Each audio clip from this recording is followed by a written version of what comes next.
الرجيم بسم الله الرحمن الرحيم نحمده ونصلي على رسوله الكريم أما بعد فيا أيها الهاجرون رحمنا ورحمكم الله وقال النبي صلى الله تعالى عليه وسلم إن الله وملائكته يصلون على النبي يا أيها الذين آمنوا صلوا عليه وسلموا تسليما اللهم صل على وعلى آله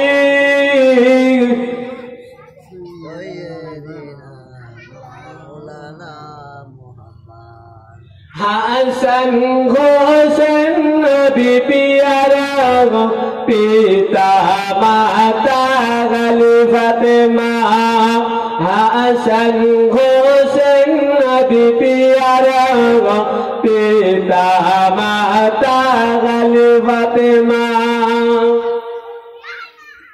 حسن حسین بین ترے مجنون تارے নতুন পোশাক তাও না পারে যাব আমরা ঈদগাহে ফাতেমা জননী কহিল তারে গোসল করে এসরে গোসল করে এসরে ফাতেমা কয়ে খোদার তারে রব্বুল আলামিন দুইটি পোশাক দাও না পারে আমি তোমার বান্দি রে লাল সবুজ মিলিয়ে দিলে শহীদ হলেন দুই জনাব শহীদ হলেন দুই জনাব হাসান হোসেন নবী পিয়ারা পিতা মাতা গালি ফাতেমা হাসান শহীদ হলেন পিসের জ্বালায় হোসেন কারবালায় মায়ের শিশু আজ গালি পানি পিনে হারায় আল্লাহুম্মা সাল্লি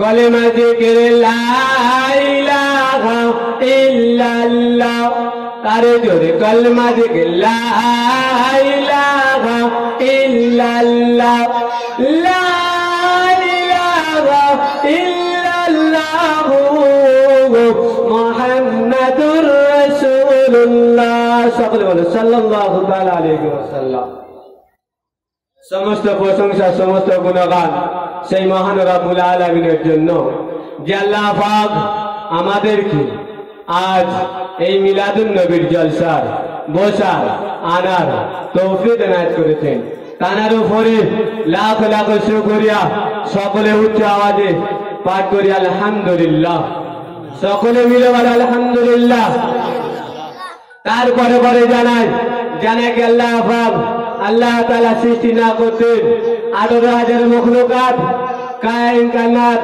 পৃথিবীর একটা বালির কিনারা পর্যন্ত সৃষ্টি করতো না সেই হাবিবের শানে সেই রাসূলের শানে দরুদ সালাম সবাই বসিত হোক, সকলে বলে আল্লাহুম্মা আমিন। সেই হাবিবের সানে দরুদ ও সালাম সকলে পাঠ করি সাল্লাল্লাহু তাআলা আলাইহি ওয়াসাল্লাম। আল্লাহ নবী দু জাহানের বাদশা, বাদশা দিগানে বাদশা, মা আমিনার লাল মরহুর দুলাল জনাবে মুহাম্মদ রাসূলুল্লাহ সাল্লাল্লাহু তাআলা আলাইহি ওয়াসাল্লাম সোনার জবানে মদিনায় মানওয়ারায় বক্তব্য দিচ্ছেন। কানারা শুনছিলেন, আমার নবী পাকের প্রিয়ত সাহাবীরা শুনছিলেন কি বায়াত? আল্লাহ নবী দু জাহানের বাদশা জানালেন, ও আমার সাহাবা সাহাবীরা, ও আমার সাহাবা সাহাবীরা, তোমরা কানটা খাড়া করে শুনে রেখে দাও, জেনে রেখে দাও যে আমার উম্মার উম্মাতিরা, যে আমার উম্মাত উম্মাতিরা একাগ্র নামাজ আদায় করবে না, যে আমার উম্মাত উম্মাতিরা নামাজ ছেড়ে দেবে, নামাজ ছেড়ে দিয়ে চলে যাবে, আমার আল্লাহ পাক আল্লাহ তাআলা তাদেরকে দূর করে দূরে দূরে ফেরেশতাদেরকে বলে দেবে, ওই আমার বান্দা বান্দীদেরকে নিয়ে জাহান্নামের আগুনে ছুঁড়ে ফেলে দাও। আমার আল্লাহ পাক জাহান্নামের আগুনের দিকে আমাদেরকে ফিরে দেবে। সেই নবী আজকের কবরে চলে গিয়েছে, দুনিয়াতে বেঁচে থাকবে সেই উম্মাতের জন্য কেঁদেছিলেন, সেই উম্মাতের জন্য কেঁদেছেন, এখনো কবরে শুয়ে শুয়ে এখনো পর্যন্ত কাঁদতে থাকে ইয়া উম্মতি, ইয়া উম্মতি বলে কাঁদতে থাকে। আমরা কিরকম উম্মত হলাম, আমরা নবীকে কিরকম ভালোবাসলাম, আমরা নবীকে কত পিয়ার করি ভালো, আমরা এমন পিয়ার করি আমরা নবীর কথা মানব না, নবীর ভক্ত হলাম, নবীর কথা শোনা যাবে না, আল্লাহর ঘরে আসা যাবে না, নামাজ কালাম পড়বো না, কোরআন হাদিসের কথা যাব না, আমার তবু আল্লাহ সাহাবীদের কাছে বলে দিলেন, ও সাহাবীরা তোমরা শুনে রেখে দাও, শুনে রেখে দাও, আমার উম্মাতেরা এরকমও থাকবে, অনেকে গান বাজনার মধ্যে পড়ে থাকবে, অনেকে খারাপ কাজের দিকে পড়ে থাকবে, তবু আমার ইসলামের কোন একটা কাজ বলে দেরি করে আসতে থাকবে বাবা, সবসময়ের জন্য তাড়াতাড়ি আসবে না। সে আমার নবী দুজনের বাদশা জানালেন, ও সাহাবীরা আমি শুধু তোমাদের জন্য কাঁদি না, আমি সেই গুনাহগার উম্মত উম্মতীদের জন্য কাঁদি, আমি সেই গুনাহগার উম্মত উম্মতীদের জন্য কাঁদি। বাবা তোমরা আমার এই গুনাহগার উম্মত উম্মতীদের জন্য কাঁদো। আমরা সেই নবীর পাগল, নবীর দিওয়ানা, সবসময় বলি নবী দিবস করি, আমরা মিলাদুন নবীর জলসা করি, আমরা বুকে বড় বড় ব্যাস নিয়ে ঘুরি, আমরা জলসার কমিটি, মাদ্রাসার মসজিদের কমিটি আমরা সেজে থাকি, কিন্তু এক ওয়াক্ত নামাজ আদায় করি না। আমরা কিরাম মুসলমান। আমার আল্লাহ পাক জানালেন, ও বান্দা বান্দীরা, পবিত্র কালামুল্লাহ শরীফে জানালেন, ওয়ামা খালাকাতুল জিন্না ওয়াল ইনসা ইল্লা লিয়াবুদুন। হে আমার বান্দা বান্দীরা, আমি আল্লাহ পাক আল্লাহ তাআলা জিন আর ইনসানকে সৃষ্টি করেছি, আমি শুধু দুনিয়াতে কাজ করার জন্য পাঠাই নাই, আমি দুনিয়াতে শুধু হুকুম পালন করার জন্য পাঠাই নাই, আমি আল্লাহ আমার হুকুম পালন করার জন্য পাঠিয়েছি। দুনিয়ারও কাজ করতে বলেছে, কিন্তু ফাঁকে ফাঁকে আল্লাহ তাআলার কাজ করতে হবে, ঠিক কিনা? আমরা যদি দুনিয়া দাবির যদি কাজ নিয়ে পড়ে থাকি, আল্লাহর কাজ না যদি করি, দয়ার জান্নাত আমাদের নসিবে জুটবে? জুটবে? জুটবে না ভাই। তাই সবার কাছে অনুরোধ, সবাই আজ থেকে নিয়ত করে নেয় 5 ওয়াক্ত নামাজ জামাতের সহিত পড়ব। শুধু তাই নয়, আমার আল্লাহ পাক এটাও বললেন, ওয়ামা খালাকতুল জিন্না ওয়াল ইনসা ইল্লা লিয়াবুদুন। ইনসান মানে মানুষ, আল্লাহর বান্দা মাহবুব বান্দা বান্দিরা নেককার বান্দা বান্দিদের জন্য বলেছেন, যে ব্যক্তি নামাজ ছেড়ে দেয়, যে ব্যক্তি নামাজ ছেড়ে দেয়, আল্লাহ পাক বললেন 2,02,88,000 বছর জাহান্নামের আগুনে পড়তে হবে। এখানটায় 1000টা দিনও হবে, কিয়ামতের দিন একদিনও হবে। কতদিন তাহলে আমাদের জাহান্নামের আগুনে পড়তে হবে? ও মুসলমানের নরনারীরা, তোমরা শুনে রেখে দাও, জেনে রেখে দাও, ও মুসলমানের ভাই জানেরা, তোমরা কোনদিন ভুল কাজ করো না গো, তোমরা কোনদিন ভুলে যেও না। আল্লাহ পাক, আল্লাহ তাআলা রাসূল জানালেন, ও আমার উম্মত উম্মতানিরা, আমার হযরত আবু বকর সিদ্দিক আবু বকর কাছে একবার বলেছিলেন, বাবা আবু বকর, আমি তোমার বাড়িতে একদিন যাব, কোন সময় যাব এটা আমি বলবো না। হযরত আবু বকর রাত দাঁড়িয়ে রয়েছে উনার দরওয়াজার কাছে। হযরত আমার নবী দুজানে বাদশা কখন এসে পড়বে, রাতে উনি ঘুমান না, রাতে কোনোদিন উনি ঘুমাতে পারছে না। আমি যদি ঘুমিয়ে যাই, আমার নবী ডেকে ডেকে ডেকে হয়রান হয়ে যাবে, পাগল হয়ে যাবে, পাগলের মতো আমার ডাকতে থাকবে, বাবা আবু বকর এরকম বলে ডাকতে থাকবে। আমি এরকম ডাকা সহ্য করতে পারবো না। আমি আমার নবীজির বাইরে দাঁড় করে আমি আরামের বিছানায় ঘুমাতে পারবো না। জোরে জোরে বলুন সুবহানাল্লাহ। এরকম সাহাবী ছিল তারা। হযরত নবী পাক সাল্লাল্লাহু তাআলা আলাইহি ওয়াসাল্লাম একদিন তার বাড়িতে কাফের বেঈমানেরা ঘিরে নিয়েছিলেন। ওই সময় আল্লাহ তাআলা বললেন, ও বাবা জিবরাইল, ও বাবা জিবরাইল, তুমি দেরি করে না, চলে যাও আমার নবী পাকের কাছে চলে যাও। আমার নবী পাককে বলে দাও, এক মুঠো ধুলো নিয়ে কাফেরদের দিকে একবার ছুঁড়ে দিক। আমার নবী পাক ওই যখন জিবরাইল নবী পাকের কাছে এসে যখন বলেছিলেন, আমার নবী দুজানে বাদশার সঙ্গে সঙ্গে এক মুঠো ধুলো নিয়ে কাফেরদের দিকে ছুঁড়ে দিলেন।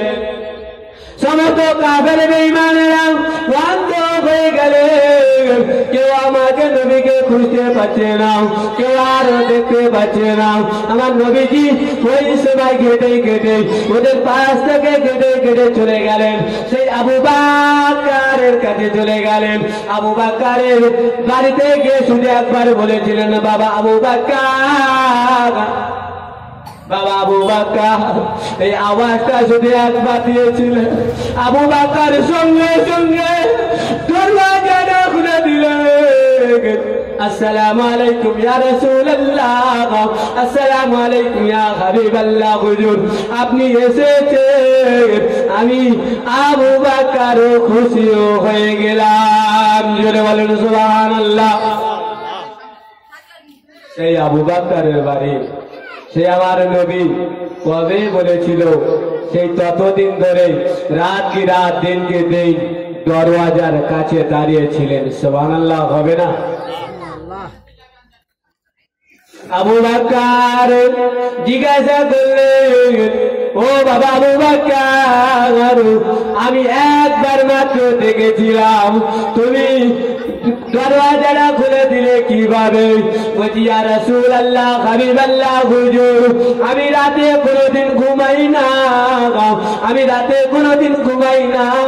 আমি আপনার জন্য সবসময় এই রাত্রিবেলা সারা রাত দরওয়াজার কাছে দাঁড়িয়ে থাকি। আপনি কখন আসবেন জানি না, কোন সময় আসবেন আমি জানি না। আপনি আমাকে ডেকে ডেকে ডেকে ডেকে হয়রান হয়ে যাবে। আমি আবু বকর এই আরামের বিছানায় শুয়ে পড়বো, আমি ঘুমিয়ে যাব, আপনি ডেকে ডেকে চলে যাবেন। আমার মনে কত কষ্ট হবে, আপনার মনে কত কষ্ট হবে। ওই সময় আবু বকরের কাছে বললেন, আবু বকর সঙ্গে সঙ্গে আল্লাহ রসুলের কথাটা শুনে আবু বকর এত খুশি হয়ে গেছিলেন, আল্লাহ রসুল এত খুশি হয়ে গেছিলেন। সেই আবু বকরের ওই সময় সঙ্গে সঙ্গে বলে টেনে নিয়ে চলে গেলেন, একটা রাস্তা থেকে রওনা দিলেন। সেই রাস্তা থেকে রওনা দিতে লাগলে শুধু জঙ্গল আর জঙ্গল। আবু বকর জিজ্ঞাসা করে, ইয়া রাসূলুল্লাহ, হাবিবাল্লাহ, হুজুর আপনি আমাকে কোথায় নিয়ে যাচ্ছেন? রাসূলুল্লাহ বলেছিলেন, ও বাবা আবু বকর, ও বাবা আবু বকর, আমাদের পিছনে কাফের বেঈমানেরা দাওয়া করেছে, আমরা এখানে আর থাকবো না, আমরা বহু দূরে চলে যাব। একটা যেতে যেতে একটা কুয়া দেখতে পাই, ওই সময় কুয়ার মধ্যে যা কিছু ছিল সমস্ত কুয়ায় বার করে পরিষ্কার করে নিয়ে আবু বকর আমার আপনার রাসূল ওই কুয়ার মধ্যে ঢুকে গেলেন।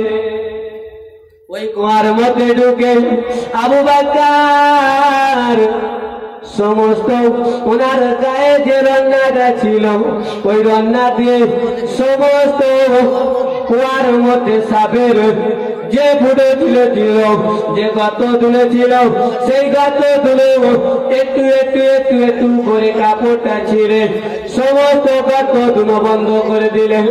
আমার রাসূল দুজানে বাদশাহ ওই আবু বকরের ওরতে কোলে বসে ঘুমিয়ে পড়লেন। একটা গর্ত শুধু বন্ধ করতে বাদ করে গেলেন।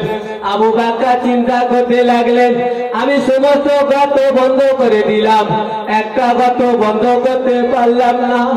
এই গর্ততে যদি কোনো সাপ, কোনো পোকামাকড় এসে আমার রাসূলকে যদি দংশন করে, আমি আর আল্লাহর কাছে কি কৈফিয়ত দেব, আমি আল্লাহর কাছে কি হিসাব দেব। ওই সময় আবু বকর সঙ্গে সঙ্গে কি করলেন, ওনার পাটা নিয়ে ওই গর্তের মধ্যে দিয়ে দিলেন। ওই সাপটা একদিন ওই সাপটা সেই সময় সমস্ত গর্তের দিকে যায়, গর্তের দিকে যেতে যেতে থাকে, প্রত্যেকটা গর্ত আজা ওই সময় ওই গর্তে এক পা ছিল, গর্তের মধ্যে সাপটা পায়ে সফল দিয়েছিলেন। আবু বকর তবু ওই সাপের কামড়ে তবু কিন্তু একবারও নবীকে জাগলো না, নবীকে জাগালেন না, তবুও পা থেকে সরালেন না। একদিন ওই সময়ে আবু বকরের কাঁদতে কাঁদতে চোখের পানি গড়িয়ে গড়িয়ে নবী মুখের উপরে পড়েছিলেন। আল্লাহ রাসূল দুজানে বাদশাহ, বাদশাহ দিগের বাদশাহ সঙ্গে সঙ্গে ঘুমিয়ে গেলেন। ও বাবা আবু বকর, বাবা তুমি কাঁদো কেন, তুমি কাঁদো কেন বাবা, তুমি কাঁদো কেন? তোমার বাড়ির চিন্তা করছো কি বলো? তোমার বিবি বাচ্চার কথা মনে পড়েছে কি বলো বাবা? ওই সময় বলে, ইয়া রাসূলুল্লাহ, হাবিবাল্লাহ, হুজুর আমার বাড়ির কথা চিন্তা হয় না, বিবি বাচ্চার কথা চিন্তা হয় না, একটা সাপ আমাকে পায়ে ধ্বংস করেছে। ওই সময় আবু বকরের পাটা আল্লাহ রাসূল বললেন, বাবা আবু বকর তুমি পাটা সরিয়ে নাও, পাটা সরিয়ে নাও বাবা আবু বকর, তোমার জ্বালা যন্ত্রণা খুবই হচ্ছে, আমি বুঝতে পারছি, তুমি পাটা সরিয়ে নাও। আচ্ছা, এইটুকু আমি সংক্ষেপে আমি বায়ানটা শেষ করলাম। আল্লাহ যদি আমাকে বাঁচে রাখে, অন্য সময় এই বায়ানটা পুরো আপনাদেরকে শুনিয়ে দেবো। এখন আজান হবে, আজানের পরে পরে আমরা